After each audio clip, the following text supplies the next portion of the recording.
Dando continuidade, pessoal, nós vamos falar sobre mídias de comunicação de redes, que são os meios físicos por onde os dados passam fisicamente, tá ok? O primeiro deles, nós vamos falar, é o cabeamento de cobre. O cabeamento de cobre, ele tem algumas características, que nós vamos ver agora, né? Ele é o tipo mais comum de cabeamento usado nas redes hoje. Aliás, hoje nem tanto é mais, né? O cabo de par trançado, o cabo TP, ultrapassou ele. A gente vai verificar isso em breve, tá? Ele é barato, fácil de instalar, tem baixa resistência ao fluxo de corrente elétrica. Ele tem algumas limitações, atenuação. Quanto mais tempo os sinais elétricos têm que viajar, mais fracos ficam. Então, isso a gente entende que se o cabo for, quanto maior o cabo, maior é a perca de qualidade ao longo do cabo. Tá? O sinal elétrico ele é suscetível à interferência de duas fontes, que podem distorcer e corromper os sinais de dados. Quais são essas interferências? É a eletromagnética, EMI, e a IRFI, que é a interferência de radiofrequência. E o crosstalk. Né? O crosstalk é quando você tem um cabo cruzado, um cabo dobrado, um cabo é, é, em más condições, tá? Então, por isso que a gente tem, por exemplo, uma norma de cabeamento chamada 568A e 568B, que determina, por exemplo, como você faz o cabo, como você faz a conexão, o plug do cabo. Você tem outra conexão, outro padrão chamado 569, que é o padrão que fala do cabo verticalizado, que é o cabo que vai no prédio, na parede, na canaleta. Então, por exemplo, aquele padrão que a gente conhece, que as pessoas fazem, o cabo já vem com conector, aquele é um padrão incorreto, tá? Que não é o padrão correto de ser feito. O padrão normalizado é o padrão que você cria ali uma tomada ali, um chamado de keystone, para que você conecte o patch cord, né, o cabo final, né, no tamanho de 3 a 5 metros, no máximo 7 metros, que é o que diz a norma.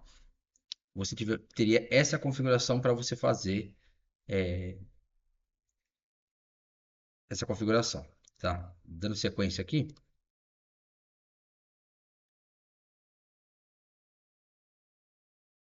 como que a gente mitiga, né, esses problemas do escapamento de cobre? A adesão estrita aos limites de comprimento do cabo atenuará a atenuação. Então você vai reduzir a capacidade de atenuar o sinal se você respeitar os limites do cabo. Alguns tipos de cabos de cobre atenuam EMI e RFI usando blindagem metálica e aterramento. Alguns tipos de cabo de cobre atenuam o cruzamento, torcendo os fios do par de circuitos opostos juntos. Como é que é isso, né? É difícil você escrever isso no texto, mas visualizando você começa a entender melhor. Então aqui a gente tem um cabo UTP, que é o cabo de par trançado. Então ele vem com quatro pares, né, quatro cores diferentes. Cada uma tem uma função. Então, por exemplo, no padrão 56, no padrão categoria 5, esse cabo chega a uma velocidade de 10 até 100 megabits por segundo. Numa conexão, por exemplo, no mesmo cabo praticamente, mas com os dispositivos de categoria 5E, o Enhanced, né, ou melhorada ou expandida, você vai ter uma capacidade de até 1 GB no mesmo cabo. E no cabo de num cabo de categoria 6, que seria esse cabo ao lado aqui, você tem alguns detalhes que fazem uma diferença, né? Por exemplo, a gente tem aqui uma divisória de plástico aqui no meio aqui, ó. Ela tem mais ou menos esse comportamento aqui, uma cruzeta, né? Ela separa os pares de forma que os pares ficam dois cabos aqui em cada um dessas divisórias. Por que isso? Desse jeito, o sinal, né, a interferência não vai passar por esse invólucro. Esse cabo aqui, até por ele ser blindado, né, ele tem essa folha metálica em volta dele, ele garante uma velocidade de no mínimo 1 GB. Então ele vai de 1 GB, 1 a 10 gigabits por segundo, tá? Por essas características. Lógico, a construção do cabo é um pouco, ele é um cabo mais rígido, tá? Você não vai conseguir fazer, passar diversos cabos, assim como você faz um cabo 5E flexível aqui com esse cara, tá? Mas a compensação você tem uma velocidade de rede muito maior, uma qualidade muito maior. Uma outra diferença, na categoria 5, CAT5, né, ou CAT5E, que é o mais comum para nós hoje, e aqui o CAT6, o que vai acontecer? No categoria 5E, esse cabo aqui, por exemplo, você tem 8 fios, certo? Branco azul, branco laranja, né? Branco do verde verde, branco do marrom marrom. Essa é a nomenclatura que a gente usa. Então, branco do azul, branco do laranja, branco do verde, branco do marrom, marrom, verde, laranja, azul. Quatro desses caras passam dados e quatro servem para atenuar sinal, tá? Então você tem uma perca, digamos assim, mas não uma perca. É importante você ter essa configuração dessa maneira, tá?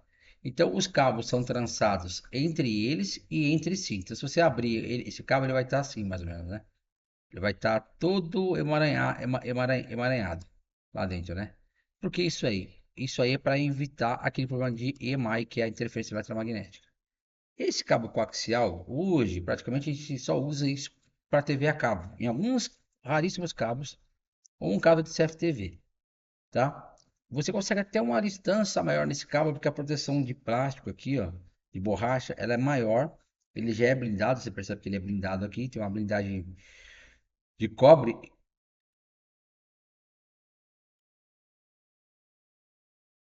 Só que você tem uma perca de sinal muito grande, você não consegue grandes velocidades com ele. Então, ele praticamente caiu em desuso em redes mais modernas, tá? É o que eu tinha falado anteriormente, né? O par trançado, não blindado, que é o UTP.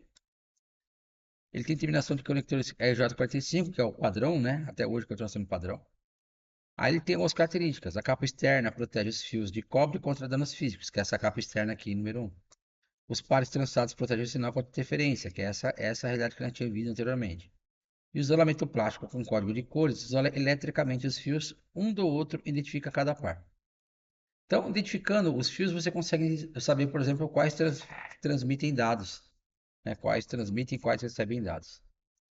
Então, o cabo blindado, qual a diferença? Ele tem essa blindagem aqui, que vai fazer com que você tenha uma melhor proteção contra ruídos que o UTP. Ele é bem mais caro que o UTP, mais difícil de instalar porque você perde a mobilidade, é mais rígido, tá? A mesma terminação RS45, Internet hosts com dispositivo de rede intermediário. Então, a ideia aqui é você usar esse cara para suítes, dentro do data center, alguma coisa do tipo mais robusta, tá? Ou onde fizer necessário. Numa fábrica, por exemplo, você de preferência usa esse cabo. Ah, de preferência não, obrigatoriamente você precisa usar esse cabo. Principais características do STP, que é a blindagem, né? A capa externa protege os fios de cobre contra danos. O escudo trançado ou folha fornece proteção contra interferência eletromagnética e radiofrequência. Ele tem ainda uma blindagem em cada, aqui, né? Uma blindagem em cada par, ainda para isolar eletricamente os fios. E aqui nós temos o cabo coaxial. Aqui é conector BNC, conector tipo N. Esse conector, por exemplo, é usado em antenas de rádio.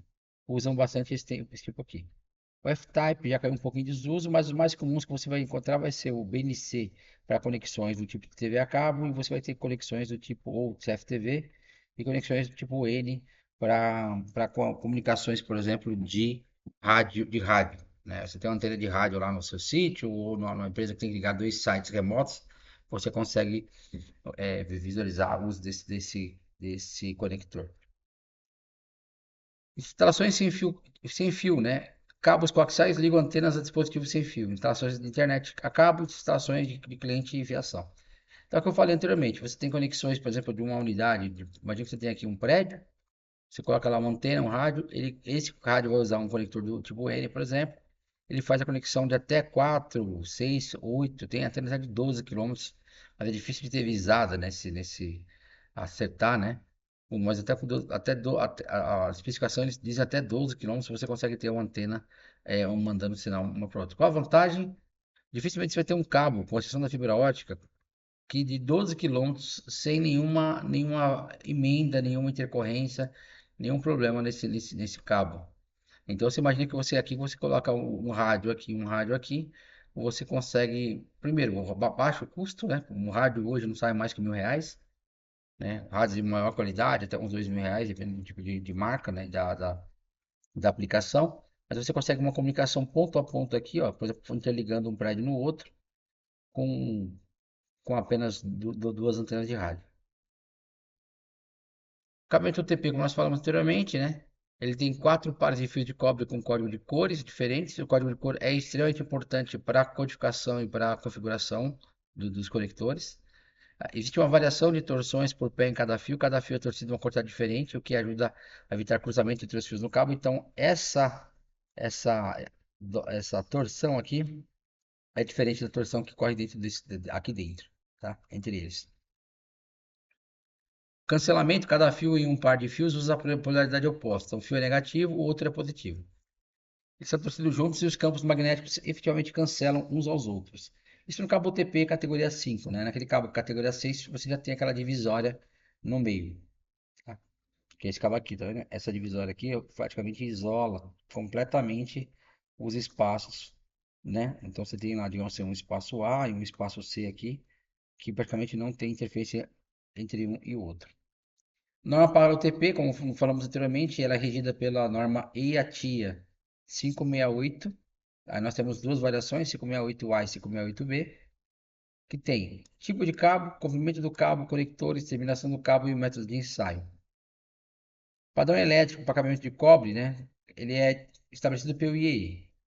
Classifica o cabo de acordo com o seu desempenho. Por exemplo, categoria 3, categoria 5, categoria 5E, que nós falamos anteriormente, categoria 6. O que vai mudar aqui? Esse cara chega no máximo a 10 MB, esse cara aqui no máximo a 10 MB, esse cara aqui no máximo a 100 MB, embora 50 também chegue a 1 GB. No caso aqui, você chega até 10 gigabits.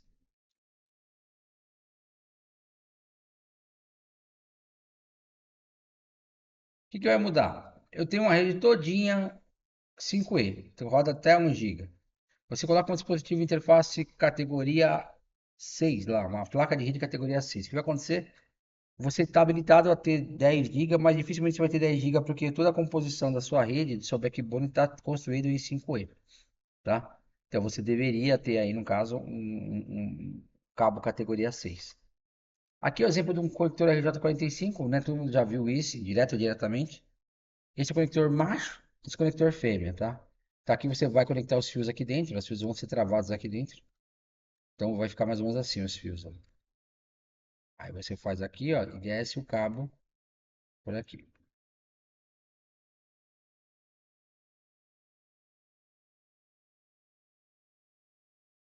E aí vem com a colinha, né? Então aqui você vai colar, por exemplo, o branco do laranja, o laranja, o branco do marrom e o marrom.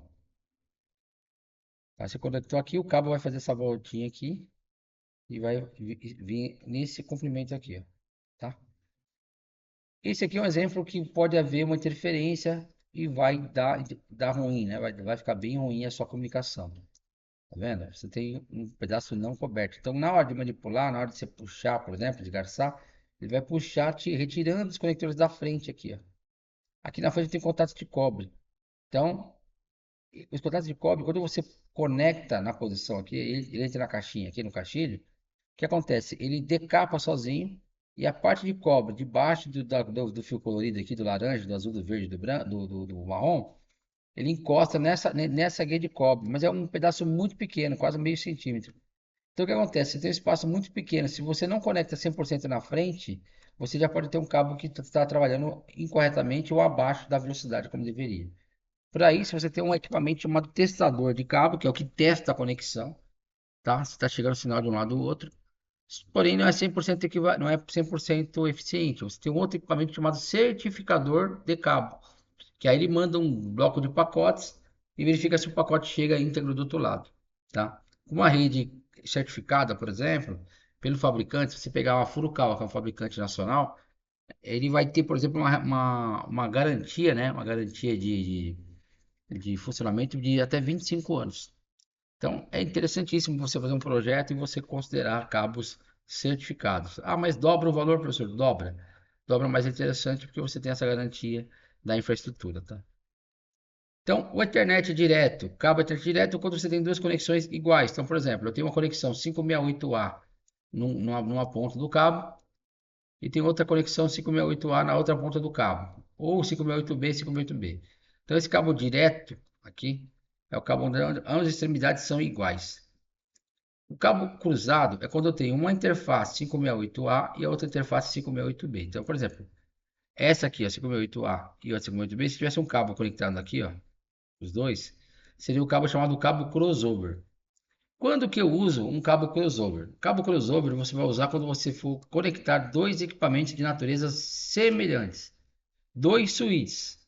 Se o switch não tiver uma porta específica para fazer o que a gente chama de trunk, ou fazer o que a gente chama de bridge, o que vai acontecer? você vai usar uma porta Ethernet do tipo cruzado, tá? Ou conhecido também como cabo crossover. Então você vai fazer essa conexão. Porque se você pegar dois switches e ligar um cabo direto, se o switch não tiver um recurso de gerenciamento, você vai praticamente fazer com que o switch fique dando loop infinito, porque ele vai ficar via no pacotes ao excesso. Não vai saber tratar essa informação, tá? Então você faz, quando você conecta o cabo numa porta específica, numa porta de gerenciamento, ele já tem um recurso que praticamente ele emenda os dois switches. É como se você tivesse aqui dois switches de 24 portas. Logicamente, é como se você tivesse dois switches de um switch único, switch de 48 portas, assim por diante. Se tivesse 10, seria 240, ou se fosse 10 de 48, 480 portas de switches numa única tabela de broadcast. O cabeamento de fibra, agora está ficando bastante vantajoso, né? Por quê? Em matéria de qualidade, não tem nem comparação, porque a fibra ótica não possui interferência, tá? Ela transmite dados por distâncias maiores, eu posso ter cabos por quilômetros. A dificuldade aí é construir uma bobina de cabo na onde eu preciso, mas, por exemplo, 1 quilômetro de bobina é muito tranquilo você fazer isso aí, tá? Provedores trabalham com bobinas maiores, tá? A vantagem da fibra ótica, pessoal, é que a fibra ótica você consegue fazer a fusão dela. Então, o que é a fusão? Fibra ótica, para quem não entende, ela é um túnel de vidro, tá? Embora você não consiga enxergar, ela é um túnel de vidro, como se fosse um canudo de vidro, onde o sinal, ele dentro da fibra ótica, trabalha por refração. Então ele faz isso aqui, por exemplo, ele vem aqui, bate no espelho aqui do canto, do canto não, na lateral, e vai replicando aqui, tá? Então presta atenção, quanto menos curva a minha fibra ótica tiver, melhor. Você vai perceber que aqueles cabos da Vivo, por exemplo, que são cabos rígidos que ficam aí na rua, com aquele cabo com uma proteção de plástico, a fibra ótica é bem fininha ali, muito pequena, né? E você tem ali um arame para você poder fazer a manipulação daquilo, e você tem uma camada de borracha ou de plástico bem ampla ali para você dar proteção para a fibra ótica, tá? Então, quando você tem um problema de fibra ótica, você tem um rompimento da fibra, por exemplo, o que que aconteceu? Ele quebrou esse pedaço aqui. O que que você faz aqui? Você corta essa secção, secciona aqui outra secção e você faz a junção dessa parte A aqui com essa parte B. A gente pode ver um vídeo mostrando esse detalhamento, tá? Mas se você colocar no YouTube, detalhamento da fusão de uma fibra ótica, você vai entender exatamente como funciona. É muito semelhante ao que acontece num cano de água, né? Lógico, numa proporção maior e com uma ferramenta de trabalho de modo diferente, até porque a ferramenta de trabalho para conector de fibra ótica, ele é baseado num laser, tá? A fibra ótica é menos suscetível à atenuação, completamente imune ao EMI e RFI. Então, as interferências de radiofrequência e de eletromagnetismo não acontecem na fibra ótica. Feitos de fio flexível, extremamente finos e de vidro muito puro. Usam um laser OLED para codificar bits com pulsos de luz. O cabo de fibra ótica atua como um guia de ondas para transmitir luz entre as duas extremidades, com perda mínima de sinal. Então aqui é um exemplo, ó. Aqui eu tenho ali o invólucro de vidro, meu túnel de vidro está aqui, ó, né? Uma fibra de monomodo. O que que é a fibra monomodo? A fibra que eu tenho um cabo e um único duto de dados passando aqui. O material é um polímero, tá?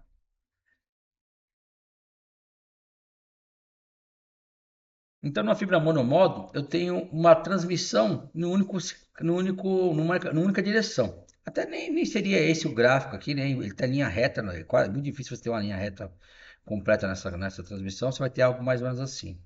Ele iria refratando até chegar no destino final. No caso de uma fibra multimodo, ele tem vários pontos de envio. Então, você tem sinais cruzando ali, né? Dentro do mesmo escopo, desde que o sinal não se sobreponha. Se você fizer uma curva aqui e esse sinal, por exemplo, fazer isso aqui, intercalar 100%, aí você tem você vai ter uma interrupção no sinal. Exemplo, núcleo maior, usa LEDs menos dispendiosos, os LEDs transmitem em ângulos diferentes, até 10 gigabytes a mais, gigabits por segundo a mais de 550 metros, tá? O termo dispersão se refere ao espalhamento do pulso de luz com o tempo. Maior dispersão significa aumento da perda de força do sinal.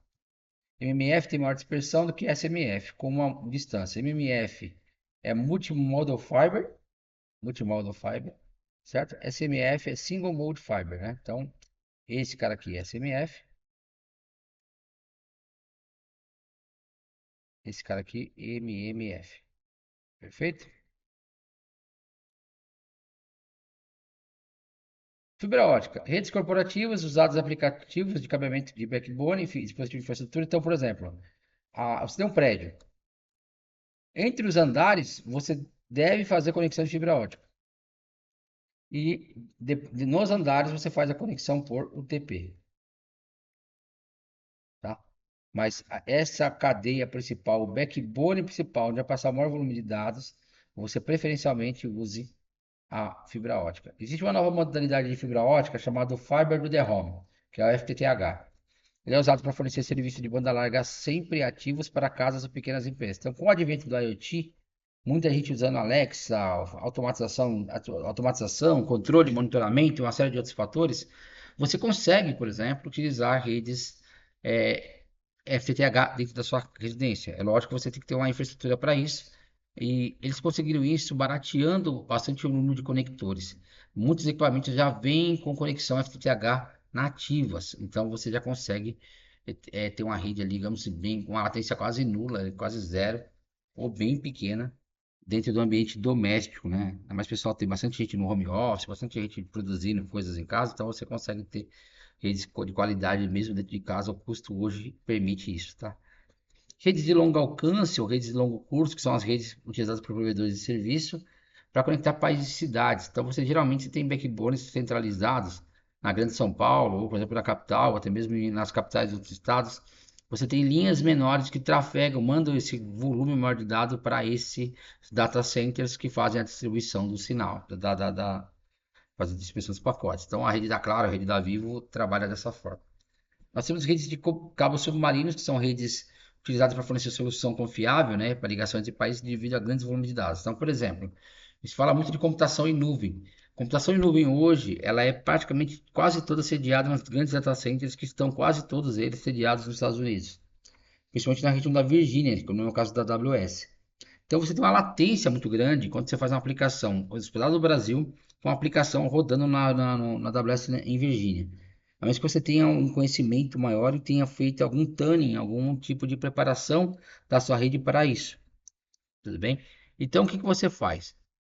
Quando a gente fala você, né, em geral, a gente utiliza esses cabos submarinos para que aumentar essa capacidade de banda. Por exemplo, Netflix, outros players já estão investindo, por exemplo, nas próprias capacidades de fibra ótica para não depender da rede de outros players, tá?